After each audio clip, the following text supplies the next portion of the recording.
Welcome everyone to Almost Cancelled. I am Peter and today I'm going to be talking about Chucky Season 1 Episode 4. It's called Just Let Go. So full spoilers for the episode as always. And I like this one quite a bit. This is it really feels that we're at the end of Act 1 of the story of the season. A lot of big stuff by the end of this where we now have a whole team of characters. And if there's one thing that I like in horror movies, especially horror movies with teens, is the idea of like the sort of misfit group coming together to are going to like try and be proactive. And we have this set up by the end of the episode where Jake, Lexi, who's alive, we'll get to that in a minute, and Devon all seem to be in on the fact that Chucky is active and alive and doing stuff, and we're going to have like a little Scooby gang kind of forming, again, of characters who, I mean, obviously, Jake and Devon are on good terms. There's a lot of chemistry there. They have some sweet moments in the episode again. But you have this pairing of Lexi and Jake this episode where she has now seen Chucky. She is now wanting to stop Chucky and is scared of Chucky, is worried that Chucky might go after her little sister, humanizing her a little bit more. Last episode did a lot to give her some layers. She's still quite awful, don't get me wrong. And even in this episode, when she's confronting Jake about wanting her dead, she still kind of acknowledges that he's taking medication for depression and anxiety, gives him shit for wanting someone dead, doesn't kind of accept that she went too far to a certain point. But this is a far more interesting outcome than her being dead. You know, I spoke about this in the last episode with the ambiguity of like whether or not she was actually killed. I think her being alive and them being forced to work together is far more interesting. We spent 3 episodes building up their rivalry, their differences, and them being forced to see eye to eye and perhaps even discover that they make a good team is a far more exciting character development. And you know, cause she can have this redemption over the course of the season where she clearly does care about her sister, where she is going to be more of a heroic character. And Jake already in this episode, by choosing definitively and defying Chucky and saying, no, I'm not a killer, I'm going to save her, when he has the opportunity to let her drop and be killed, is a big character moment. So I think this benefits both of them. It makes both of them more interesting. They're both having to be in each other's circles more. And while not necessarily every single beat of their back and forth for the first 3 episodes was necessarily all great, although most of the last episode's stuff was good, it was worth spending the time doing it. I think this is way more effective right now than it would have been had they just jumped to this in like episode 2. You know, had we sort of sped up the first couple a bit. You know, I think there is benefits to really sort of letting us get to this point. So, and of course, Devon does his research this episode, possibly tying us even more to the movies. We see a little bit of Jennifer Tilly and Fiona Dourif in the images of his searching as he's looking into the history of Charles Lee Ray. I'll talk about those flashbacks in a bit. So he's already starting to suspect at least the myth of it, but by the end of the episode he sees Chucky giving him the finger. So presumably he'll at least be open to thinking about this as a reality, although I suspect that he might still try and talk himself out of it and try and rationalize it for a bit.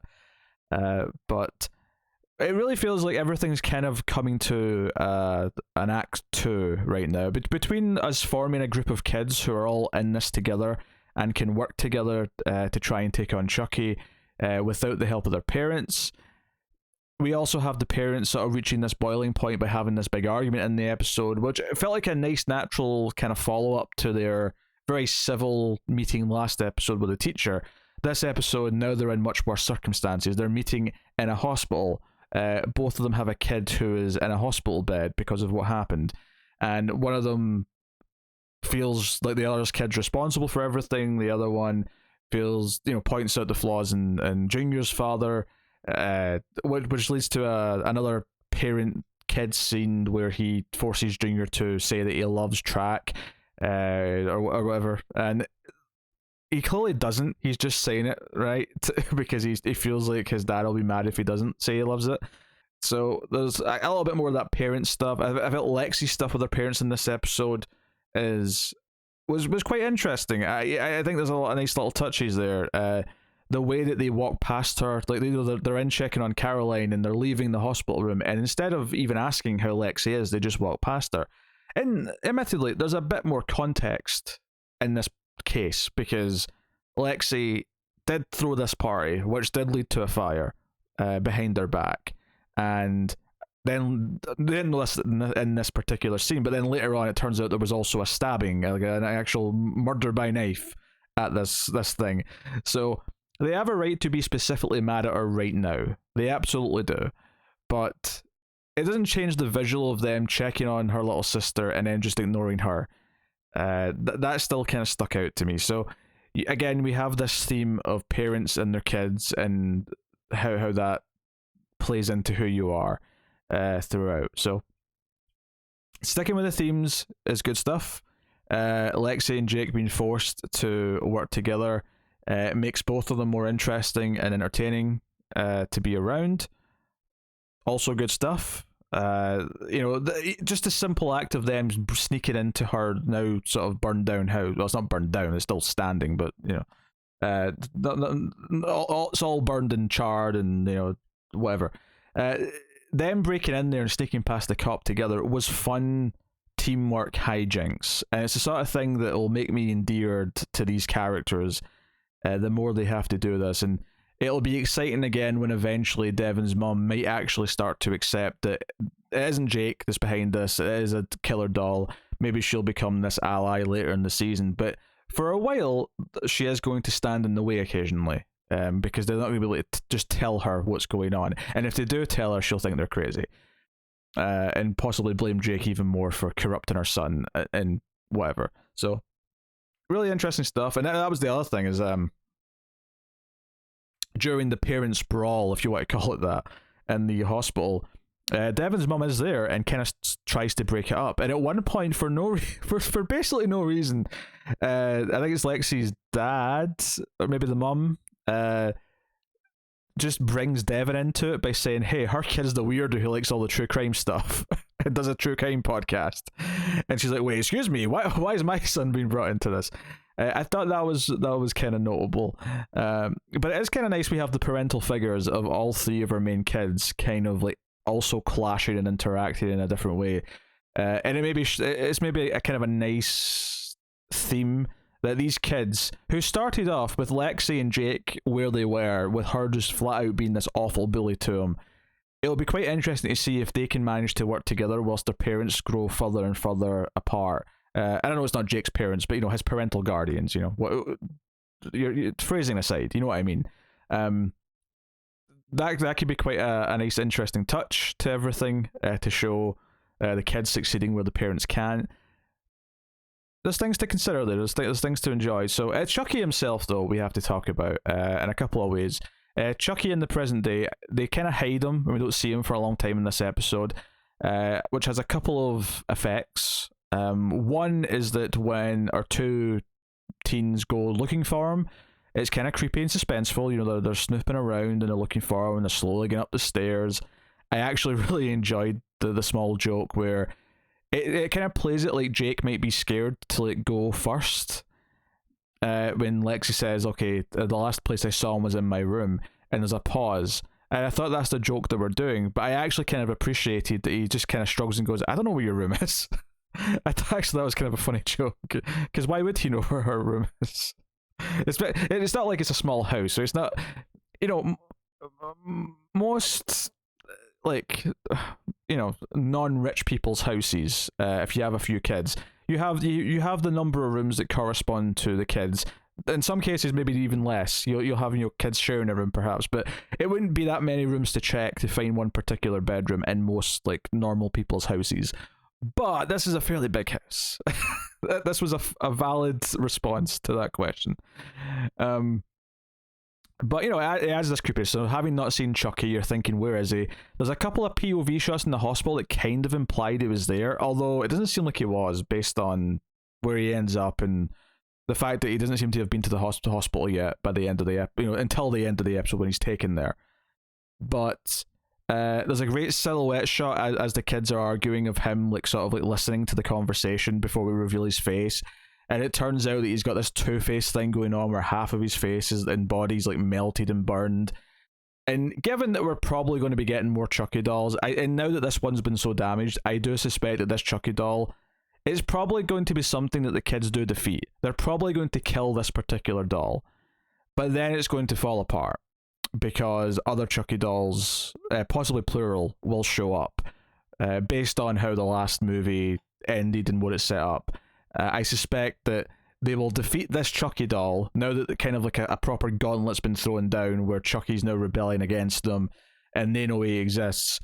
But it'll be like, oh, they kind of won, but not really, because now there's more Chucky from other dolls, and we'll see how that goes. But I like his build up here. I like the reveal of his face.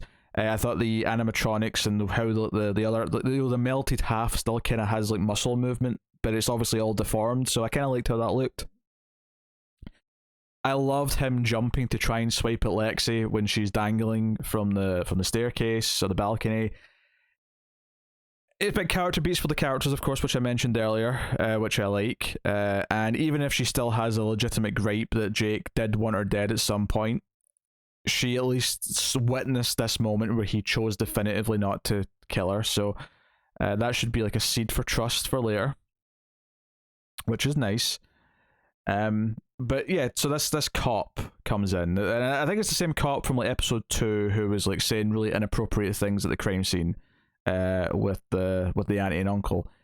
He's like, oh, you kids can't be in here, let's go to the hospital. In fact, I was meant to look for this doll because the parents wanted it for little Caroline. And they go back to the hospital and he gets killed by Chucky, and maybe my favourite death of the show so far. This is going to make me sound like a psychopath, but I really, really love when someone is like partially stabbed and then falls on the blade or whatever it is, and it sort of like drives it further into them by themselves by landing on it. So in this case, Chucky throws a little like surgical scalpel into his back, and he falls onto his back, and it sort of, what's so great about it is that it's mostly implied. You don't really see it. You see him sort of land, but once the actor's on the ground, you don't see anything. It's just an implication, but it's a really like vicious one that feels quite almost slapsticky in a really dark way, and I kind of enjoy that. And then Chucky, of course, goes to town on him with used syringes that are in like they've got like a disposable, like a box for disposing syringes, right? Obviously, they don't just put that in with the regular trash. So Chucky just like starts stabbing him constantly with that. One of my favorite little details about this though is the way he gleefully yells at him. When the guy lands on his back, he says something to the effect of "I can't feel anything" or "I can't move anything." And Chucky sounds so happy when he just sort of tells him, "That's because I stabbed you in your spine." Like he's really like proud of himself over like being able to do that. And I don't know. Again, it was a bit of that dark humor that I think works so well with Chucky. So really great, and at least to this great ending. Jake's being interrogated by Detective Evans, and they get interrupted because Chucky pulls out the power cord of the hospital equipment next to Caroline. So they all come rushing in. Turns out she's probably okay. The machine's just unplugged, but the nurses find the dead body, and as everyone's freaking out, all the adults are freaking out, the kids are over by the window, and Chucky just looks at them and gives them the finger. And it really feels like this gauntlet's been thrown down. It feels like it's probably the best ending to an episode so far. And narratively speaking, it's the most exciting ending to an episode so far, because it feels like we have our little Dream Warriors-esque team who are going to take on Chucky, and they're a squad of misfits. I don't know if Junior ends up on this team as well. It feels like he probably could be, but at least now we have a really, really good building block where I think all these characters are strengthened by having to interact with each other. I think maybe if there's not a mistake, but if there's maybe like just a natural negative to those first couple of episodes, is that a lot of these characters were often relegated, or Lexi would be mostly with Junior or whoever. I think these characters being forced to be with each other makes them vastly more interesting and engaging to be around. So That's really cool stuff. I think that's a good sign going forward. I think this is probably my favorite episode again so far, and I said that about episode 3, so it's nice that we're on this uphill trajectory in general, which is really nice.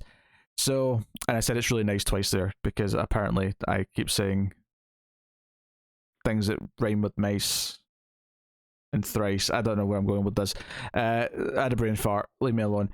The only other thing to talk about really is the flashback sequences, and this is tied into Devon doing his research, which continues these flashbacks we'll be getting. But now Chucky is a teenager, probably about Jake's age, in an orphanage. And what I kind of dug about this is that everything about this kind of felt like the vanilla version of what Detective Evans thinks is going on in present day. And what I mean by that is that, so young Chucky kills this janitor at the orphanage, and he's kind of trying to get some of the other kids involved in it, and there's one kid that kind of bonds with him and seems to be kind of into the killing. Maybe that will play out into more of the flashbacks, and we'll see who this kid was, and if there's more of a relationship there that we need to be aware of.